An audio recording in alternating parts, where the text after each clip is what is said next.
Guys, good morning. আর সকাল সকাল উঠেই আমি ব্লগ শুরু করে দিয়েছি।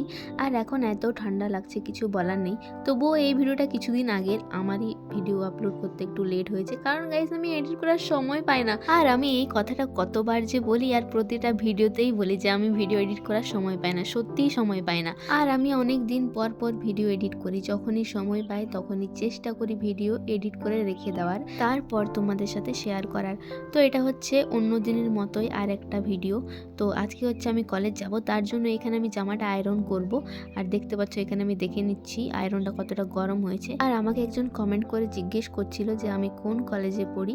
যারা আমার ভিডিও দেখো তারা অবশ্যই বুঝতে পারবে, যারা নতুন দেখছো তারা হয়তো একটু বুঝতে পারবে না। আর আমি হচ্ছে শালদড়াতে ডিএড করছি, আর কোন কলেজে করছি সেটা না হয় পরেই বলবো। আর যারা আমার ব্লগ প্রথম থেকে দেখছো, প্রথম থেকে আমাকে চেনো, তারা অবশ্যই জানো। তো যাই হোক, এখন হচ্ছে আমি রেডি হচ্ছি, আর পুরোপুরি আমার রেডি হয়েও গেছে। আর এই যে কলেজ যাওয়ার আগের মুহূর্তটা হচ্ছে আমার কাছে অনেক কঠিন মুহূর্ত গাইস। সকালে উঠতে উঠতে, খেতে, স্নান করতে কখন যে টাইম পেরিয়ে যায় আমি বুঝতেই পারি না। আর এই যে প্রতিদিনে আমি 8:30টার মধ্যে তাড়াতাড়ি রেডি হয়ে যাই। আর একটা কথা, তোমরা যে এই সুন্দর সুন্দর কমেন্টগুলো আমাকে করো, আমি সবার কমেন্ট পড়ি, আর আমার সত্যি কথা বলতে খুব খুব ভালো লাগে।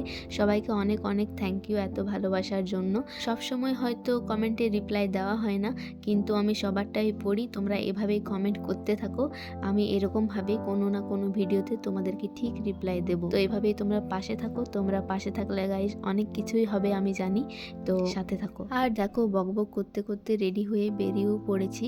আর বাবা হচ্ছে একটু আমাকে পৌঁছে দিতে যাচ্ছে। আর এখন যেহেতু এতটা ঠান্ডা পড়েনি, তার জন্য আমি সোয়েটারটা পরিনি। এমনকি এটা অনেকদিন আগের ভিডিও, মানে অনেকদিন না, কিছুদিন আগের ভিডিও। তখন অতটাও ঠান্ডা লাগছিল না সোয়েটার পরে যাওয়ার মতো, তার জন্য পরিনি। আর এই যে এই মন্দিরটা সবসময় আমার খুব ভালো লাগে।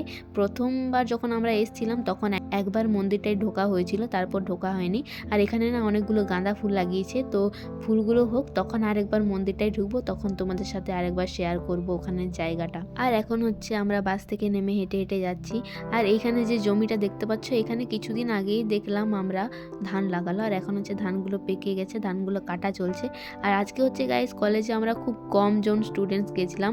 এই যে ফার্স্ট বেঞ্চিতে বসেছি, বেশি কেউ যায়নি, 4-5 জনের মতো গেছিলাম। আর এটা হচ্ছে আমাদের কলেজটা, আর পাশে যে একটা কলেজ দেখা যাচ্ছে ওটা হচ্ছে অন্য একটা কলেজ। তো তোমরা গেস করতে পারো যে কোন কলেজটা হতে পারে। আর আজকে যেহেতু বেশি জন যায়নি, তার জন্য আমরা 4টা ক্লাস করেই টিফিনের সময় এই যে পালিয়ে যাচ্ছি মানে সবাই ঘর চলে যাচ্ছি গাইস, ওই পালিয়ে যাওয়াই বলে এটা। कौन है ये लोग? গাইস আমাদের ছুটি হয়ে গেল না, ভিডিও বানাচ্ছি নাকি সত্যি? হাই কর, হাই হাই। এই কজনই এসেছিলাম আমরা, লজ্জা পেয়ে যাচ্ছি গাইস। আমার এটাই কাজ, কি করব। সুস্মিতা তুই একটু হাই কর নাকি? Yes, mini blog. আর এই যে তারপর হচ্ছে আমাদের ছুটি হয়ে গেছে, সবাই হচ্ছে বাস ধরার জন্য যাচ্ছি। আর এদিক থেকে না বেশি টোটো পাওয়াই যায় না। তো যাই হোক, এখানে আমরা বাস পেয়ে গেছি। আর যেতে যেতে দেখতে পাচ্ছ রাস্তার ধারে গাইস গুড় বানাচ্ছে। আর এখন অনেক জায়গায় এরকম গুড় তৈরি করার জন্য বসেছে। এই যে পাতাগুলো কুড়িয়ে রেখেছে, আমি প্রথমে বুঝতে পারছিলাম না এগুলো কি, পরে বুঝতে পারি যে এগুলো আগুন ধরানোর জন্য রেখেছে। তো বেশ ভালো লাগলো এগুলোকে।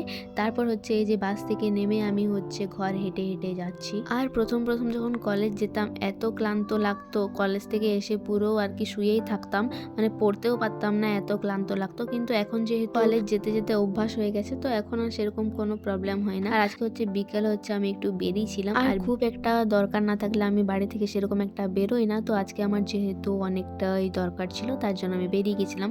আর ওদিক থেকে এসে দেখতে পাচ্ছ এখানে আমি গান চালিয়ে নিয়েছি কম্পিউটারে। আর এরকম গান চালিয়ে কোনো কিছু করতে তো আমার ভীষণ ভালো লাগে, মানে মাইন্ড ফ্রেশ হয়ে যায় পুরো। আর আমাকে অনেকেই জিজ্ঞেস করে যে আমি কি করে সব কিছু ম্যানেজ করি, এই ভিডিও করা, এই পড়াশোনা, এই সব কিছু। তো আমি সব কিছু করতেই ভালোবাসি, একটার পর একটা করে যাই, কেন কি এইসব করলে আমার মাইন্ড ফ্রেশ থাকে। আমি মানে হচ্ছে সব কিছু নিয়েই চলতে বেশি ভালোবাসি। আমার যদি পড়াশোনা ঠিকঠাক হয়, ভিডিও যদি না হয় সেটাতেও আমার মন খারাপ হয়। আর ভিডিওর দিকে যদি আমার বেশি ফোকাস চলে যায়, পড়াশোনার দিক থেকে নড়ে যায়, এটাতেও আমার ভীষণ খারাপ লাগে। তার জন্য আমি সবগুলোই চেষ্টা করি মোটামুটি ঠিক করে নিয়ে চলার জন্য। আর এখন হচ্ছে আমার কোনো কিছুতে প্রবলেম হলে আমি বাড়ির লোকের সাথেও সেরকমভাবে শেয়ার করি না, বাইরের বন্ধু বান্ধব বান্ধবীর সাথেও সেরকমভাবে শেয়ার করি না সত্যি কথা বলতে। কেন কি নিজের প্রবলেম হলে আমি সেটাকে নিজেই সলভ করার চেষ্টা করি। কারণ আমি একটা জিনিস দেখেছি, নিজের সমস্যাগুলো অন্যকে বললে সেটা কখনোই সমাধান হয় না। উল্টে ওরা নিজের মতো করে একটা তোমাকে কিছু একটা বলে দেবে, তাতে তোমার নিজের আরও বেশি খারাপ লাগবে। তার থেকে তুমি নিজের মধ্যে জিনিসটাকে রেখে সলভ করার চেষ্টা করো, তাতে অনেকটা ভালো। আর আমি হচ্ছে সবসময় পজিটিভ চিন্তা ভাবনা করার চেষ্টা করি, কারণ নেগেটিভ জিনিস আমাকে প্রচণ্ড পরিমাণে কষ্ট দেয় তার জন্য। তো যাই হোক, এখানে দেখতে পাচ্ছ আমি পুরো চিল করছি গাইস, এখানে নাচ গান করে ফাটিয়ে দিচ্ছি পুরো। আর আমার যতটা সম্ভব ততটাই আমি তোমাদের সাথে শেয়ার করি, তার বাড়তি আমি অতিরিক্ত কিছুই চাপ নিই না। তো যাই, এখানে গান চলছে আর আমার ভীষণ ভালো লাগছে। দেখতে পাচ্ছ এখানে আমি গুনগুন করে গান করছি। আর এই যে দেখলে তোমরা, আমি জামা কাপড় গোছালাম, আর এরকমই হয় একটা সময় বের করে আমি সব জামা কাপড় গোছাই। মানে জামা কাপড় গোছানোর সময়ও আমার নেই, মানে আমি রেখে দিই। কী বলবো, আমি অত্যন্ত অগোছালো গাইস, কী বলবো, নিজেকে নিয়ে কিছু বলার নেই।